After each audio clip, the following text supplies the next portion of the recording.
Nachádzame sa v Košiciach. Budeme čistiť celý bytový dom dookola. Je to 8-poschodová bytovka.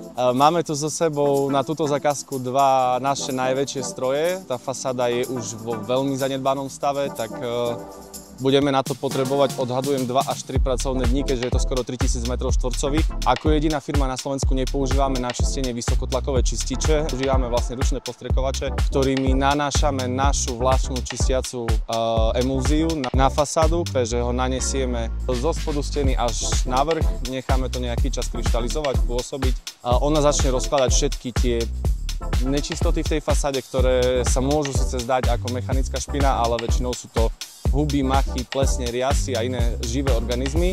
Ten roztok to vlastne dokáže celé rozložiť po tých 10 minútach, kedy už ten roztok vlastne spraví svoju prácu, ho zhora dole sťahujeme s tým istým, ale čistým roztokom, ktorý potom zároveň slúži ako impregnácia na ďalšie roky. Niekde, kde je to potrebné, napríklad aj tu na tejto horšej stene, potrebujeme tomu pomôcť aj kefou, narušiť už hrubé machy, aby sme ich dali do dokonalého stavu dole. Na rozdiel od konkurenčnej firmy máme veľkú výhodu v tom, že na takto veľký projekt dokážeme minúť maximálne aj s oplachovaním so všetkým kubík vody, kdežto profi vápka má spotrebu prietok cirka kubík za hodinu. To znamená, keby tu prišlo 4 vápky na 10 hodín, je to 40 kubíkov len za deň.